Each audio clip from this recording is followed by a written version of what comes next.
"You'll never amount to anything without the Gardner family." My Mill's words echoed in my ears for years. I almost believed them until I grew an impossible blue orchid.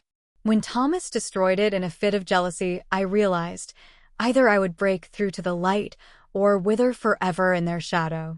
I never thought flower arrangements would be my salvation. But here I am, surrounded by roses, lilies, and secrets.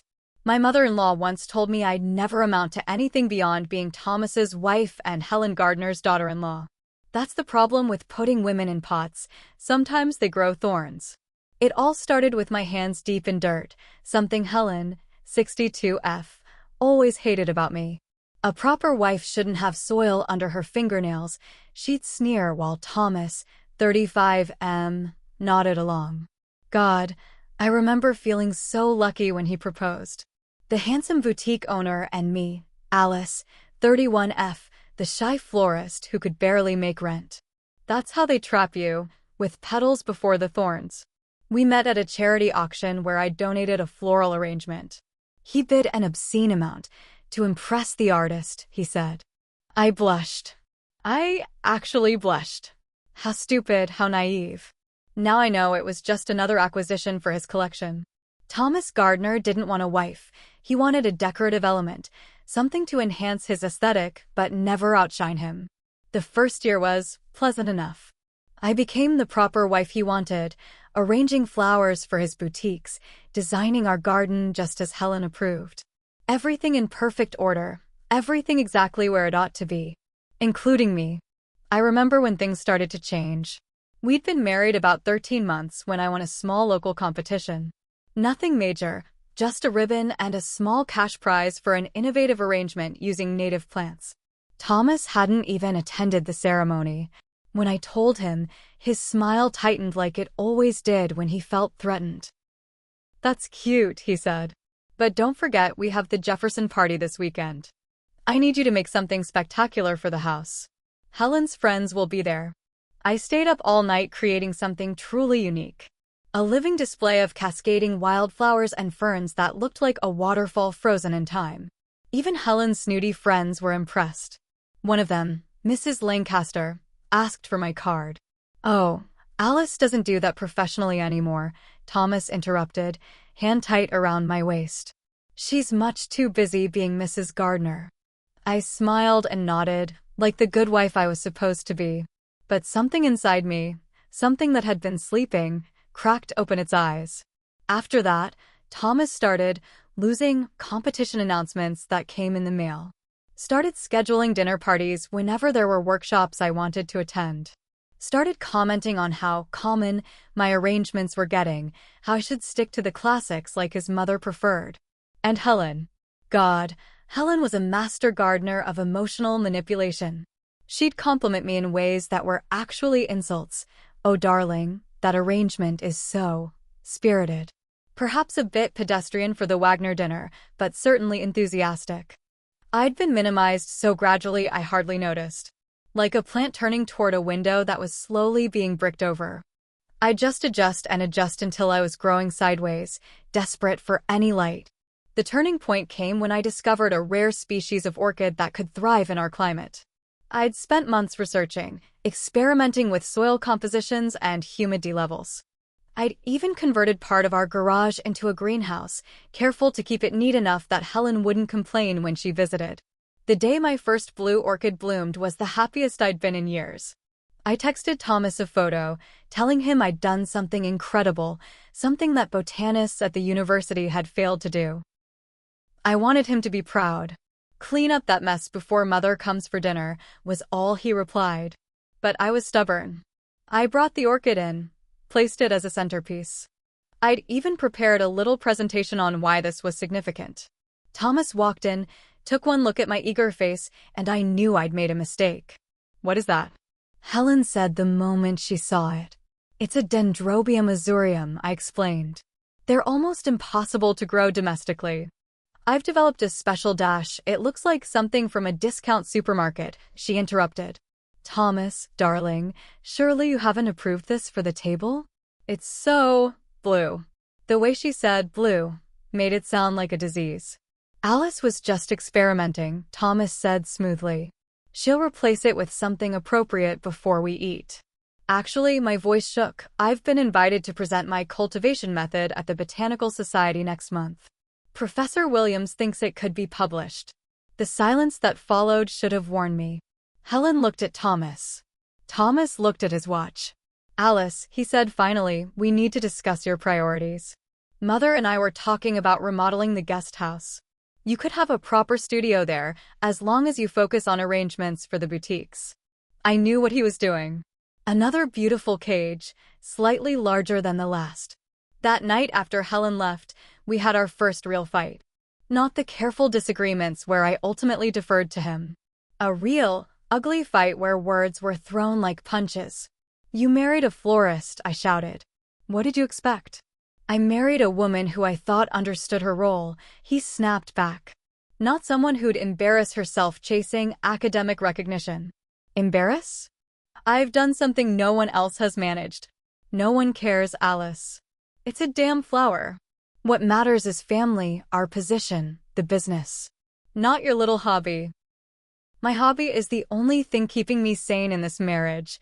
His face changed then, something cold and calculating replacing the anger.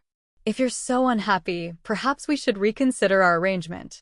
I faltered. What do you mean? I mean, darling, that you came into this marriage with nothing. The house is in my name. The car is in my name. Your little flower shop lease? Also my name. So perhaps think carefully about your next move. I went to bed that night feeling like I was suffocating. But the next morning, looking at my beautiful, impossible blue orchid, something shifted. I took it to my small greenhouse and locked the door. 2 days later, Helen surprised us with a visit. I was in the kitchen when I heard the crash from the garage. Running out, I found Thomas standing over the shattered remains of my orchid and 3 months of careful cultivation. What happened? I whispered, though I already knew. It was cluttering the space, he said without looking at me. Mother thinks we should park both cars in here for the neighborhood association meeting next week. I knelt beside the broken pot, the delicate blue petals already beginning to wilt. 5 years of my life flashed before me, 5 years of slowly disappearing, of being pruned and shaped to fit someone else's garden. I want a divorce, I said so quietly I wasn't sure I'd spoken aloud. Thomas laughed. Actually laughed. Don't be ridiculous. Where would you go? What would you do? Good questions. I had no answers then. But as I gathered the broken pieces of my orchid, trying to salvage any part that might be propagated, a plan began to take root. I contacted Ray Summers, 46M, the owner of the farmer's market where I used to sell bouquets before marriage. He remembered me, remembered my work, and mentioned the upcoming Northwest Floral Competition. The prize was substantial, but more importantly, it came with a sponsorship from Botanical Ventures, a company looking to promote sustainable, native landscaping. I entered in secret, using my maiden name. For weeks I worked in my, aloud, hours in the greenhouse, telling Thomas the First was preparing special arrangements for his boutiques. Instead, I was creating something revolutionary, a living display that combined rare native species in a self-sustaining ecosystem. Beautiful, yes, but also scientifically significant. The day of the competition, I told Thomas the First was visiting my sister. Another lie in our garden of deception. Ray helped transport my creation to the convention center. When they announced my name, my real name, Alice Palmer, as the winner, I felt something break and reform inside me. There were photographers, journalists, representatives from Botanical Ventures. They wanted interviews, photos, details about my process. When asked about my background, I told the truth. I'm a florist who's been trapped in an arrangement that couldn't sustain growth. I returned home to find Thomas and Helen waiting, his face thunderous, her lips pinched white. You've embarrassed us, he said without preamble. Your picture is everywhere. Helen's friends are asking questions. Good, I replied, placing my trophy on the coffee table. They should know that Thomas Gardner's wife isn't just a pretty accessory. This ends now, Helen interjected. Thomas, remind your wife what's at stake. He smiled that cold smile. Your shop lease is up for renewal next month. I won't be signing. The joint account will be frozen. And I expect you'll move your things to the guest room until you've come to your senses. I'd anticipated this. Actually, I've accepted a position with Botanical Ventures. They're providing housing while I establish their new research greenhouse. I removed my ring, placed it beside the trophy. You can keep everything else. I never owned anything here anyway. The divorce was ugly. Thomas fought not out of love but possession. When he realized I was serious, that I had options, his tactics shifted. He started sabotaging my new business relationships, spreading rumors about mental instability, claiming my cultivation methods were stolen from his family's proprietary techniques. I contacted Jessica Lee, 39F, a divorce mediator known for handling high-conflict cases. She was direct. He's used to controlling the narrative. We need to change the story. We documented everything: the financial control, the isolation tactics, the destruction of my work. We gathered statements from florists who'd worked with me before marriage, establishing my expertise and innovation. Most surprisingly, Mrs. Lancaster, Helen's friend who'd asked for my card years ago, provided a statement about witnessing Thomas's controlling behavior. In mediation, Thomas arrived confident, Helen beside him like a general reinforcing troops. Their offer was insultingly small, a pittance to help me start over, in exchange for signing a non-disclosure agreement. Jessica advised me to listen without reacting. When they finished, she opened her folder. My client will be pursuing division of business assets, specifically the 4 boutiques opened during their marriage using the joint account, she stated calmly. Additionally, we have documentation that Alice's designs and arrangements represented approximately 60% of Thomas's business revenue. Thomas scoffed. She was my wife. Her work was part of her marital duties. Jessica slid across documentation of my competition wins, press features, and sales reports. Her unique artistic contribution was clearly beyond marital duties, as evidenced by the premium pricing these arrangements commanded. The meeting ended with Thomas storming out. But the seed was planted. His lawyer contacted us 3 days later with a revised offer, still inadequate, but acknowledgement they recognized my leverage. The final settlement gave me enough to lease a small commercial greenhouse and 3 acres outside Seattle. Not what I deserved, perhaps, but what I needed to start over. More importantly, I secured the intellectual property rights to my cultivation methods. Thomas's final act of spite was attempting to cancel the lease on my original flower shop, but Ray had quietly helped me secure alternate financing. When Thomas arrived to gloat about my impending eviction, he found me calmly arranging flowers with my new team of apprentices. "You won't succeed," he said, trying to maintain dignity. "People in this town know the Gardner name. They know who Helen and I are." Yes, I agreed. And now they'll know who I am too. The hardest part wasn't leaving Thomas, it was staying away from the person I'd become in his presence. That diminished version of myself kept trying to apologize, to compromise, to shrink back into that comfortable, strangling pot. 6 months after the divorce, I opened my ecological center and rare plant garden. We specialized in species conservation and sustainable floristry. The same wealthy clients who once bought Thomas's overpriced arrangements now came to me for education as well as beauty. Helen tried to sabotage me one last time. She joined the board of the Northwest Botanical Foundation, which was considering funding my research, and argued passionately against supporting amateur hobbyists. What she didn't anticipate was that the foundation's president was Professor Williams, who had wanted to publish my orchid propagation technique years ago. "Mrs. Gardner," he said at the meeting I wasn't supposed to know about, "your daughter-in-law has revolutionized cultivation techniques for 3 endangered species. Her work isn't amateur, it's groundbreaking." Ex-daughter-in-law, Helen corrected stiffly. "And I would caution this board against investing in someone so emotionally unstable." "Interesting," Professor Williams replied. "Because we've been collaborating for months, and I've found Miss Palmer to be exceptionally balanced and methodical. Perhaps the instability existed in her previous environment, not in her." Helen resigned from the board the following week. I saw Thomas only once more. I was giving a workshop at a sustainability conference where he was apparently attending with the owner of a new home decor chain, his latest business conquest.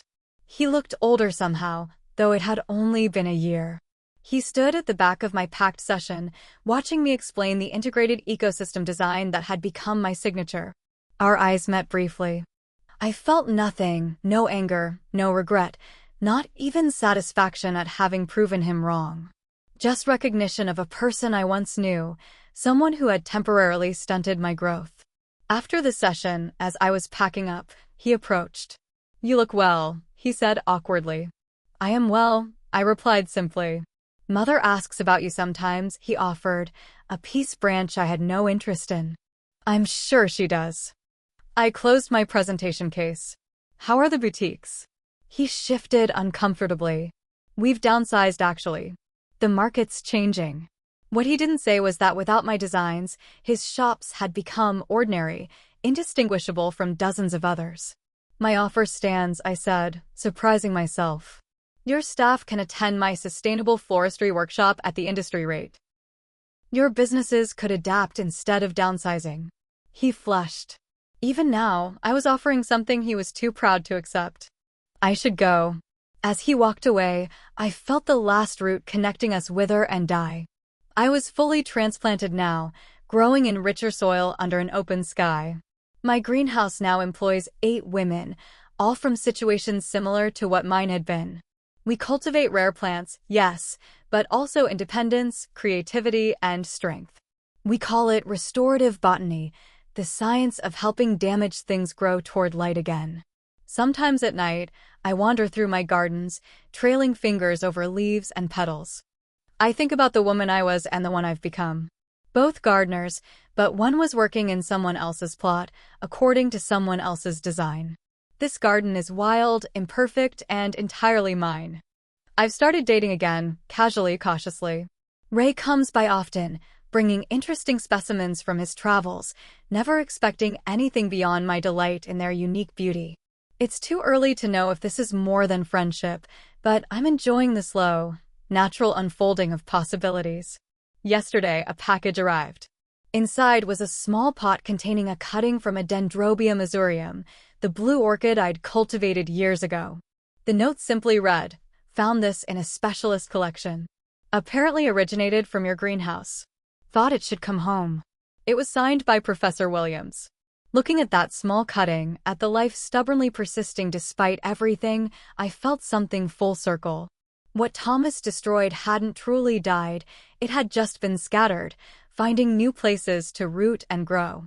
I placed it carefully in my propagation room under gentle light. Some flowers only bloom after adversity, after frost or fire, or being crushed underfoot. Their seeds lie dormant until conditions are right for growth. I was dormant once, but not anymore. No matter how carefully they try to contain you, wild things find ways to flourish. My mother once told me that the most beautiful gardens are the ones that look planned but grow freely. Create conditions for thriving, she said, then let nature do what it knows. Thomas and Helen wanted a perfect hothouse flower, controllable, decorative, grateful for the pot they provided. Instead, they got me. A wildflower who remembered her true nature just in time. I look out at my thriving, imperfect, beautiful life and think, some lies, when properly composted, make excellent fertilizer.